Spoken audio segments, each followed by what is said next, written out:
So what we have to do is get a foundation in the following areas. We're going to look at the first Forex market foundation area, and this is the opportunity set. What is the opportunity set? Well, all traders, whether it's in the currency markets, stock markets, commodity or bond markets, all traders are really slaves to volatility. And what we have to do is define what our opportunities can and can't be. So we're going to go into the currency markets and look at most of the major and minor currency pairs across the world, and actually define how we look at the opportunities properly. The second thing we're going to do is look at Forex market regimes. There's different regimes across different currencies, and we have to actually define these and really understand them. This actually helps us and ties in very usefully with defining our opportunity set. So we have to understand the differences between Forex market regimes. The third thing we have to look at is Forex market infrastructure. In terms of infrastructure, what we have to understand is our parameters that we're dealing with within the Forex market itself. So who are the players in the Forex market? How do we actually deal in the Forex market? What is fundamentally driven? What is speculative? We have to understand the parameters that we're dealing with and the limitations of those parameters. And if we learn this stuff, we can learn, therefore, not to do silly things and then operate within these parameters successfully and make consistent money over our lifetime. So there's a lot of arithmetic generally in trading, but in the currency markets, there's specific arithmetic that we have to get a handle on. We have to understand how to do those things. So they just come to us as second nature. So when we start building out systematic processes, we can look at something and work it out very, very quickly and understand what's happening behind the numbers. So we're going to look at some basic computational methods that once we understand should be in your psyche for forever, and you should be able to react very quickly to very simple straight linear mathematics and work things out very quickly for the rest of your life. So then we move on to more advanced computational methods in terms of looking and understanding volatility. So we'll be looking at and understanding how to look and get potential trade ideas from volatility. So we'll be looking at opportunity and risk by assessing volatility in the Forex market. And it's very important to understand that overall, what we're trying to do here as traders is always seek out volatile opportunities. And obviously opportunities bring with them some sort of risk. And as traders, we need to embrace risk because you can't have opportunity without risk. And as a professional trader, what you need to be doing is working out the most systematic and basic processes to understand how to capture that volatility. And things do get pretty advanced, but once you're up to speed and you understand that stuff, it's going to be great for you because over the rest of your life, you'll be able to download data and go through these processes and be able to very, very quickly understand whether there's opportunities or risk or both potentially, and be able to assess whether there's the ability to have positions that are going to pay you. So let's kick it all off.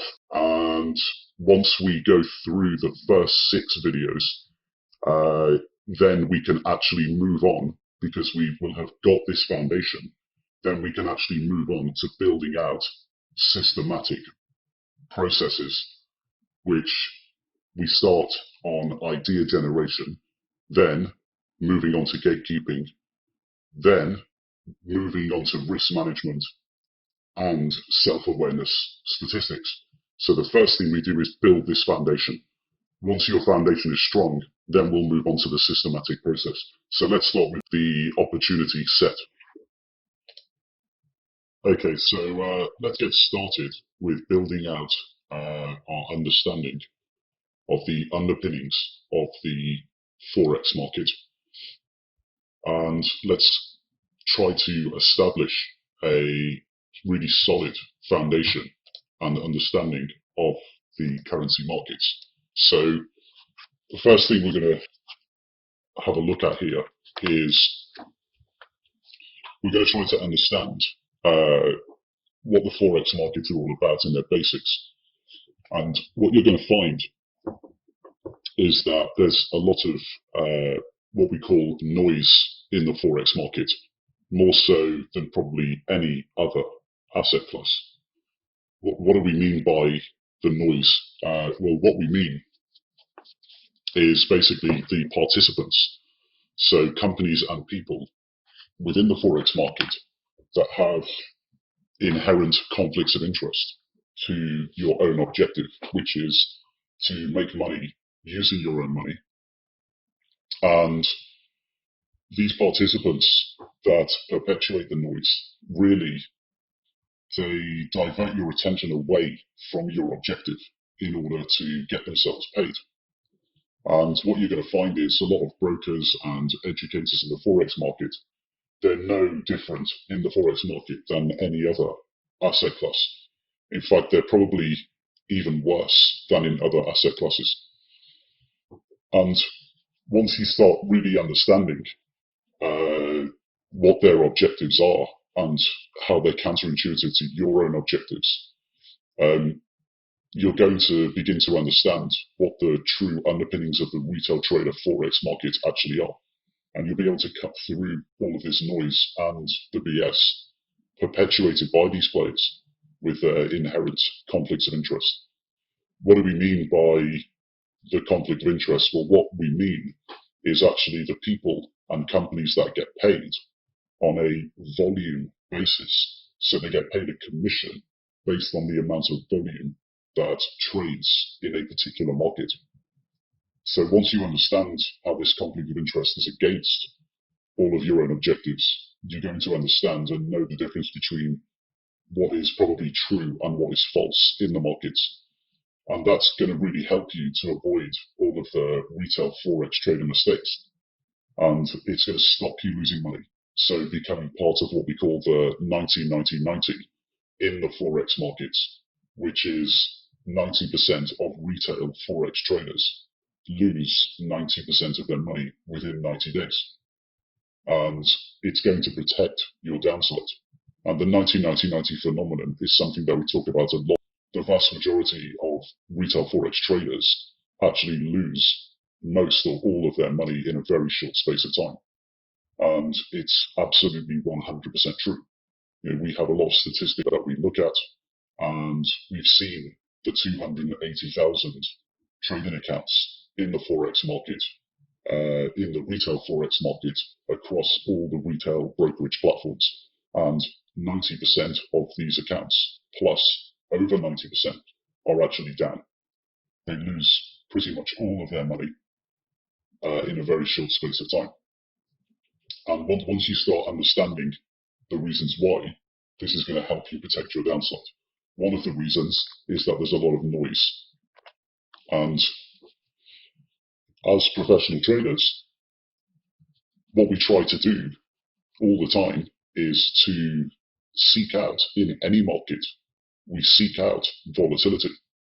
And once we start actually looking at how the Forex market is organized, so once we start looking at how we organize the world's currency markets versus how the participants with conflict of interest actually organize the world's currency markets, we start to see that this organization and the definitions of currencies are actually different to our own.